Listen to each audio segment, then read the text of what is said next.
Welcome back, friends. Here we will talk about the order indices. So indices are two type: primary index and the secondary index. Okay. Now before that, we have seen what is indexing. Okay, need of indexing, and here we can see the actual goal of the indexing. Next, we will discuss about the basic indices type and evaluation of the indices, and what is search key, and what is the SQL statement to create indices. In this video, we will talk about the primary and the secondary index. Now there are two types. So primary means it is ordered, and secondary means it is unordered. Now primary, it is a two types, sparse and dense, and if it is a secondary, always it is dense. Now we can see primary index or the cluster index, both the same thing. Now if the file containing, now this is, we have seen, this is what our data file, just we have seen in the last video, we have discussed in detail. It is a data file. This is what our index table, and here data stored in this particular data file and index table. Say this is the search key. Search key is what? Roll number is the search key. If it is a search key, then roll number 1, we have to store address of this. If it is here in 2, we have to address this. So 3, okay, 4, 5, 6, 7, and so on. Now suppose index table is not there, we have to search the data file sequentially, block by block. So it is a very time consuming process. So if the data size is 10 to the power 10, so it needs huge time. So for fast access or easy access, we may implement the index table. Now index table, two parts are there. So this is what our search key part, the attribute part, and this is what our address part. So suppose we want to search a particular, and that particular part should be stored in the ascending order, okay, in order. Now suppose we want to access the information about roll number 5, okay. Now here we can apply the binary search, and after binary search we can export, and if you read this particular part directly, you can jump that particular memory space, that particular record, and then we can read the whole information about the roll number 5. Are you getting this one? So if the file containing the records is sequentially ordered, now here roll number is what? It is in sequential order. We use primary index, where search key also defines the sequential order of the file. So this is what our search key file, where we store the information, and this is our data file. Here the attribute roll number, it is in ascending order, okay, and definitely this part is also ascending order. Then it is called the primary index. So in primary index, the file containing the record is sequentially ordered. We use primary index, where search key also defines the sequential order of the file. So both roll number here and this one, both are in order. Okay, so index on primary key, hence it is called primary index. Now here it is a primary, we can say it is a primary index because we can say roll number is a primary key, and primary key is what? It is a distinct, as well as it is what? It is in ascending order. So if any attribute is a distinct, and if it is in order, and if you want to construct the index table for that particular attribute, that index is called the primary index. Okay, similarly, secondary index or non-clustering index is there. So indices whose search key specifies non-random, okay, or non-sequential in order are called the secondary index. Now we can see in this particular table here, roll number names are there. Say roll number 1 Kapil, roll number 2 Sachin, 3 Saurabh, 4 Zahir Khan, 5 Lakshman, 6 Virat Kohli, 7 Rahul Dravid, and 8 is MS Dhoni. And one part is there.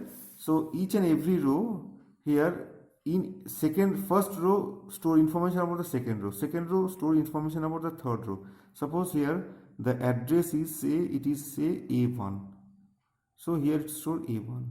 So if it is A2, here it's stored A2. That means what? We can directly say it is A3. That means what? If you are here directly, you can jump this row to that row. We can jump this row to that row. Are you getting this one? So here also, here we store from where you can jump this row to that row, from this record to this record you can jump. Now, so it is in what? It is not in ascending order. It is not in order. Okay.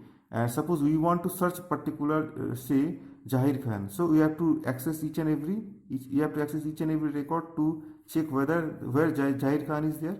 So we can construct an index table. Now you can see here the name, it is not in order, but in index table it is in order. Okay, so here you can say for Dhoni, so here we have to store information, address of this particular Dhoni, where Dhoni is there.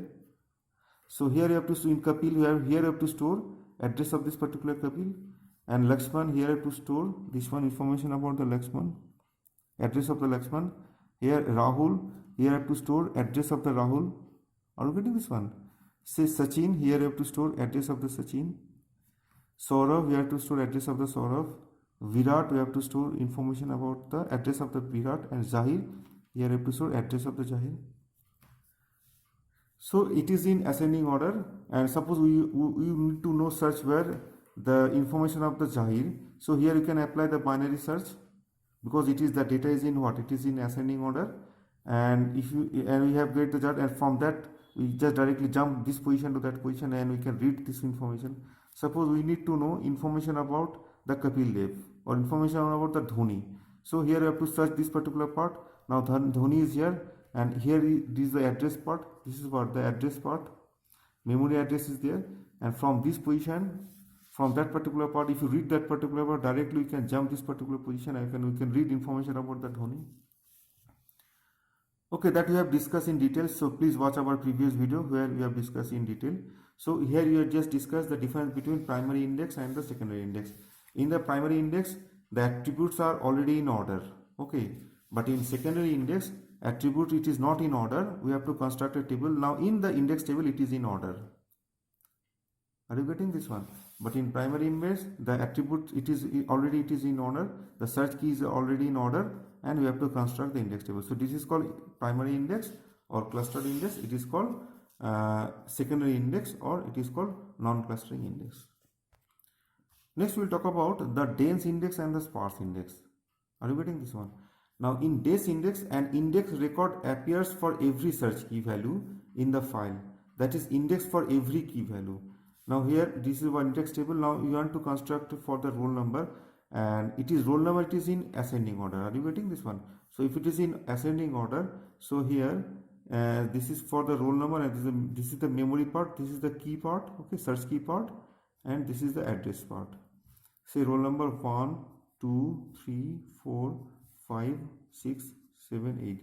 That means here we store each and every search key value. Okay, so for if you want to access roll number 1, here you have to store address of this roll number. Here you have to store address of the roll number 2. Here you have to store address of the roll number 3, address of the phone number 4, address of the 5, okay, 6, 7, 8. Okay, so this is what dense index. So each and every records are there. And what is the sparse index? So here we don't store each and every record. An index record appears for only some for the search key value.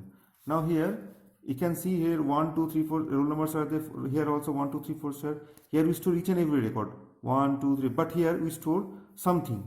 Okay, say 1, say block by block. Say this is what our block number 0.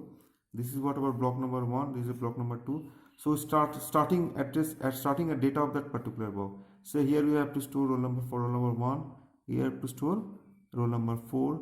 Here have to store address of the roll number 7. Now suppose we want to search, because since it is in ascending order, are you getting, sir? This is in ascending order. Here you want to search whether roll number 1 is there or not. Okay, roll number we need information about roll number 1. So if you read this one roll number 1, directly we can jump from, if you read this particular part, we can directly jump here. Suppose we need to know information about the roll number 5. So roll number 5 to get, so obviously it should be after 4, after 1, it should be after 4 but before 7. So you have to read this particular content. Now if you directly can jump, and then you have to apply sequential search. So 4, 5, then we can get roll number 6 or 5.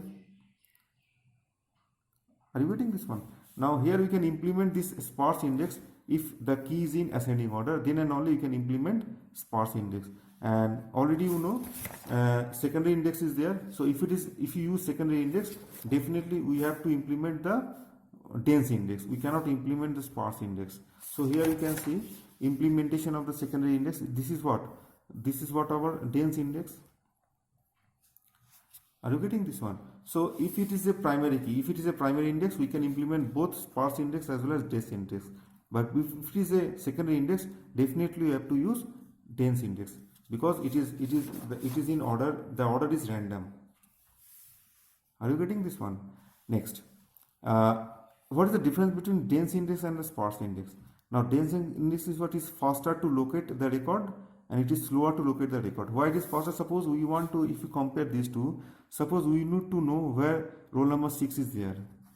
Now here we can apply the binary search and from that 6 we can get directly, if you read this particular part, directly you can jump this position to that position and we can read. But if here you want to know roll number about information about roll number 6, so here you have to apply the binary search. So 6 is what, after 4 and 7, after 4 and before 7, and if you read this particular part you have to jump in this particular position, then you have to apply sequential search. So here you use binary search plus sequential search, but here we only use the binary search. So that's why the access dense index is much more faster than this particular sparse index. But definitely dense index needs the higher big file size, so it needs bigger memory space if you compare with the sparse index. So sparse index needs less memory space than the dense index. Are you getting this one? So that is the difference between the dense index and the sparse index. So if you need the fast access, so definitely you have to implement dense index. But if the memory space is important, if the constraint is there, or if you have limited memory space, definitely we can implement the sparse index. Next is what multi-level indices. Now we can see the data is stored in block by block. Okay, just we have seen. So we have seen here data is stored in block by block. Okay, so block 0 here 3 records are there, block another block 3 records are there. So this is what our record. Now say total roll number, say 1 to 13 roll numbers are there. Are you getting this one? Now suppose we want to search where roll number 9 is there. So first of all we have to fetch this particular swap in this particular block into the main memory, then we have to search, then swap out, then fetch this particular swap in this particular block and then search, then swap out, then this particular block, then search, then block out. Okay, then we can get this particular, say, are you getting? Suppose we need roll number 11. So here we have to swap in, swap out. So you have to read each and every records one by one. So here you have to implement the indexing. Now here we use the level of indexing. So here so there are two types. If it is a two-level sparse index, so outer index and inner index, two indexing tables are there. So roll number inner index 1. So here we store the starting date of the block. So if it is here 1, you have to store information about the 1. Here you have to store address of this roll number 4. You have to store address of the roll number 7. You have to store address of the roll number 10, and you have to store address of the roll number, say, 13. Now suppose we want to know where this particular block is there. Block number roll number 11 is there. Are you getting this one? So we have to search each and every. So we here have to apply the first of all. Now this particular block is also present in the memory space. So first of all you have to fetch this particular block, and then you have to say where this roll number 11 is there. Now see, roll number 11 is not there. So we have to swap out. Then you have to fetch this particular block. So already we have fetched 2 blocks to know where 11 is there. Now we have seen that, okay, now 11 is what, after 10 and after 13. Now you have to fetch this particular 10. Are you getting this one? And then we can read this particular part. We can then apply sequential search to get this particular 11. Are you getting this one? Now next, here we have to apply where this particular, now here we store another level. So here we have to store, this is what our first block, this is another block. So first block, say it is 1, okay, and the second block is, it is, say here instead of 7 we can store it is as 10. We can store 10 also. Are you getting this? It should be, say 15 or 17. So here 10 is what, address of this and address of this. Now suppose we want to search where 11 is there. So first of all we have to search this one, apply binary search here. So 11 is what, of definitely after 10 or before 15. So directly you can jump here. Okay, if you jump here, that means what, 11 is what, definitely after 10 and before 13. And if you read this particular part, directly you can jump here, and from this where we can access this particular the 11 information of the 11. Okay, makes sense. So it is called multi-level indices. So just we have seen all in previously we have seen it is a single level indexing, but here it is multi-level indexings are there. So here we store information about this block by block, and here we have to store information block by block, and moreover we can add some four more blocks, as many as required. We can add the index tables. Okay, as many as we can store the index table. So first of all, search this one. From this we can get this one. We can jump this particular table. We can search this particular table. Then we can jump here. From this we can jump here. From this we can jump this particular data file. So this is what. So it is called multi-level indices. So if you implement multi-level indices, we can reduces the number of block access. That is the end of this particular video. Thank you very much. In the next video, we will talk about index updating.